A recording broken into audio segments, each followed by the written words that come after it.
اعوذ باللہ من الشیطان الرجیم، بسم اللہ الرحمن الرحیم۔ تمام تعریفیں اس خدائے بزرگ و برتر کے نام جس کے قبضہ قدرت میں ساری کائنات کا نظام ہے، اور درود و سلام ہو محمد و آل محمد پر۔ اللہم صلی علی محمد و آل محمد۔ غزوہ بدر، سورہ آل عمران، سورہ نساء اور سورہ انفال کی آیات کریمہ میں غزوہ بدر کی طرف اشارہ ہوا ہے اور اس کو یوم الفرقان کا نام دیا گیا۔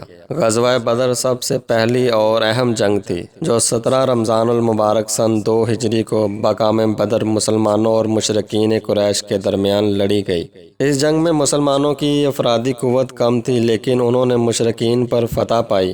تاریخی حوالوں کے مطابق مسلمانوں کی فتح کے اسباب میں ایک اہم سبب بطور خاص حضرت علی علیہ السلام اور حضرت حمزہ علیہ السلام کی خاص جان فشانی تھی۔ بدر مدینہ سے تقریباً 150 اور مکہ سے 310 اور بحیرہ عمر سے 45 کلومیٹر کے فاصلے پر واقع ہے۔ موجودہ زمانے میں یہ ایک آباد شہر ہے۔ شاہراہ ہجرت بننے سے قبل مکہ سے مدینہ اور مدینہ سے مکہ جانے کا راستہ اسی علاقے سے گزرتا تھا۔ جنگ بدر کے اسباب: ہجرت سے قبل مسلمانوں کو مختلف طریقوں سے اذار و اذیت اور جلا وطنی جیسے اقدامات کا سامنا تھا۔ وہ گھر بار چھوڑنے پر مجبور کیے گئے اور مناسک حج بجا لانے سے منع کیے گئے، لیکن انہیں خدا کی طرف سے مشرکین قریش کے ساتھ جنگ کا اذن نہیں تھا اور انہیں فقط صبر کی دعوت دی جاتی تھی۔ مسلمان ہجرت کر کے مدینہ چلے گئے تو خداوند متعال نے ان پر رواں رکھے گئے مظالم کی یاد آوری کرائی اور انہیں اذن جہاد عطا کیا۔ جنگ بدر سے قبل مسلمانوں نے کئی غزوات میں شرکت کی اور ان کا مقصد قریش کو نقصان پہنچانا اور ان کے تجارتی کاروان ضبط کرنا تھا۔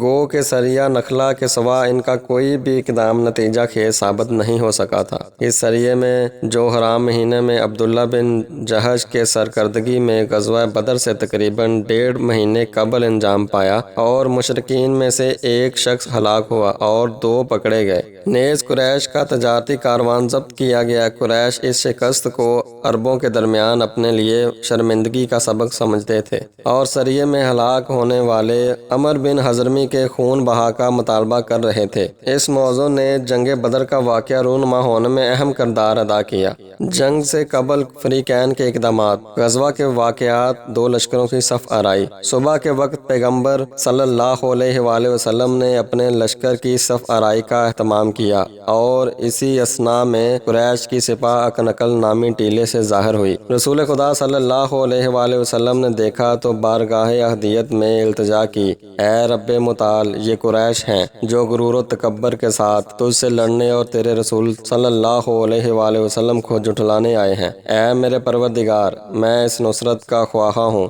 جس کا تو نے مجھے وعدہ دیا، انہیں نیست و نابود کر دے۔ رسول خدا صلی اللہ علیہ وآلہ وسلم کی سپاہ کی پشت آفتاب کی جانب تھی جبکہ قریشیوں کا رخ آفتاب کی جانب تھا۔ قیادت کا پرچم بنام عقاب جو صرف اکابرین اور خاص افراد کو ملا کرتا تھا وہ حضرت علی علیہ السلام کے ہاتھ میں تھا۔ بدر کے مقام پر 2 لشکروں کی صف آرائی کا نقشہ: مقبرہ شہدائے بدر کے قریب مسجد العریش۔ ابتدا میں پیغمبر صلی اللہ علیہ وآلہ وسلم نے پیغام بھجوا کر قریش کے ساتھ جنگ اور تقابل کی نسبت ناپسندیدگی ظاہر کی۔ حکیم بن حزام جیسے بعض افراد نے اس پیغام کو منصفانہ قرار دیا اور واپسی کا مطالبہ کیا، لیکن ابو جہل کا جنگی جنون اور تکبر آڑے آیا۔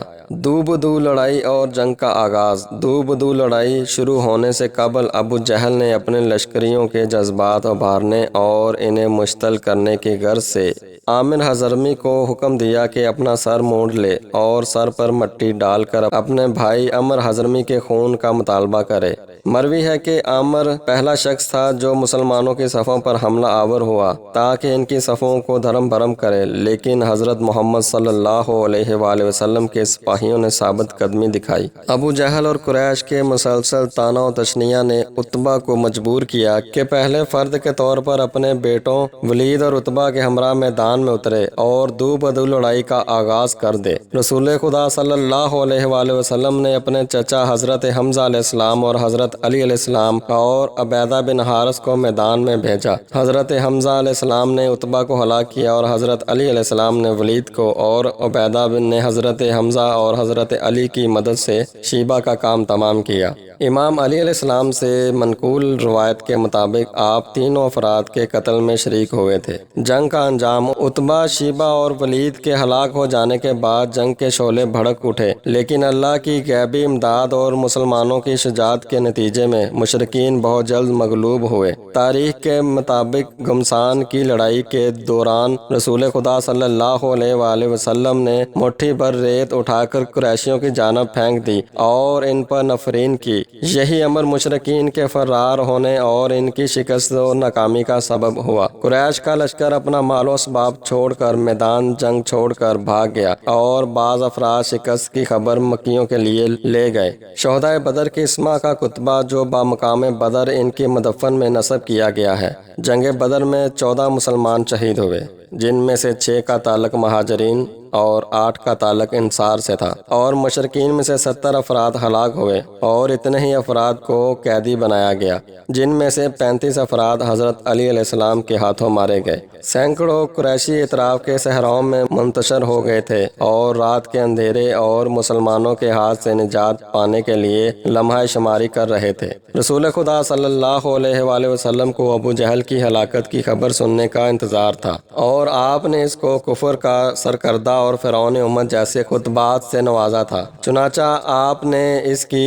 ہلاکت کی خبر سنتے ہی فرمایا، اے میرے رب، تو نے مجھ سے کیا ہوا وعدہ پورا کر کے دکھایا۔ ابو جہل 2 نوعمر نوجوانوں معاذ بن عمر اور معاذ بن افرا کے ہاتھوں مارا گیا، اور ابھی اس کی جان میں جان تھی جب عبداللہ بن مسعود نے اس کا سر تن سے جدا کیا۔ دوسرا شخص جس پر رسول خدا صلی اللہ علیہ وآلہ وسلم نے نفرین کی تھی اور اس کی ہلاکت کے خواہاں تھے، نوفل بن خویلد تھا، جو حضرت علی علیہ السلام کے ہاتھوں مارا گیا۔ نوفل کی ہلاکت پر رسول اللہ صلی اللہ علیہ وآلہ وسلم نے تکبیر کہی اور فرمایا، خدا کا شکر جس نے میری دعا مستجاب فرمائی۔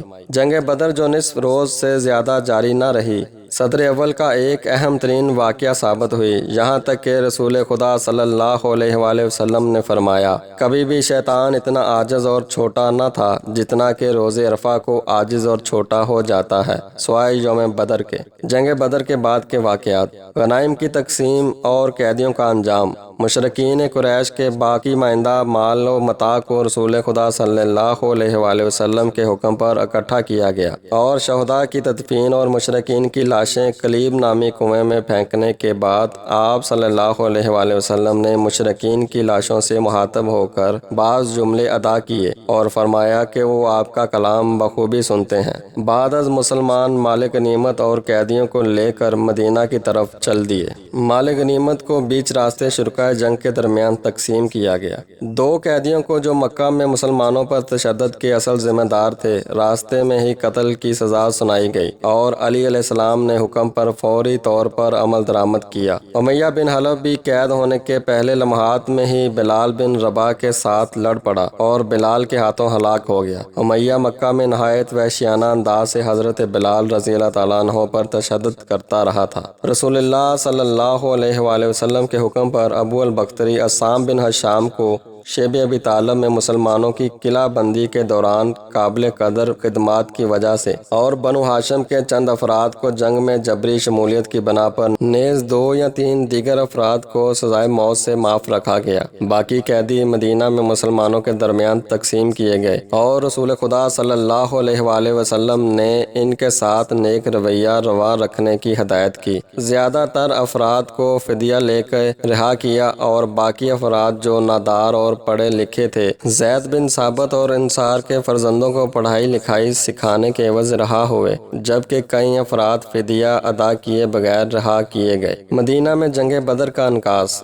جنگ بدر کی صدائے بازگشت مدینہ میں مسلمانوں کے درمیان بھی اور یہودیوں اور منافقین کے درمیان بھی وسیع سطح پر سنائی دی۔ مسلمانوں کی یہ کامیابی اس قدر عظیم اور اہم تھی کہ نہ صرف مسلمان بلکہ زیادہ تر یہودی اور منافقین اس خبر پر یقین نہیں کر رہے تھے۔ مکہ میں جنگ بدر کا انعکاس۔ مکہ میں جنگ بدر کا انعکاس مدینہ کی نسبت وسیع تر تھا۔ مکیوں نے بھی مدنیوں کی طرح اس اہم واقعے کی خبر سن کر اس کو ماننے سے انکار کیا اور خبر لانے والے پر ہذیان گوئی کا الزام لگایا۔ ابو سفیان نے مشرکین کا غیظ و غضب مشتعل رکھنے کی غرض سے انہیں مقتولین کے لیے رونے دھونے اور مرثیہ گوئی نیز ہر قسم کی شادمانیوں اور اعتزازات سے منع کیا، لیکن مکہ ایک مہینے تک غم میں ڈوبا رہا اور کوئی بھی گھر ایسا نہ تھا مگر یہ کہ وہاں بدر کے حالقین کے لیے مرثیہ خوانی ہوتی تھی۔ عورتوں نے اپنے بال بکھیر دیے۔ قریش نے اپنے مقتولین کے لیے بہت سارے غم انگیز اشعار کہے جو تاریخ و ادب کی کتابوں میں منقول ہیں۔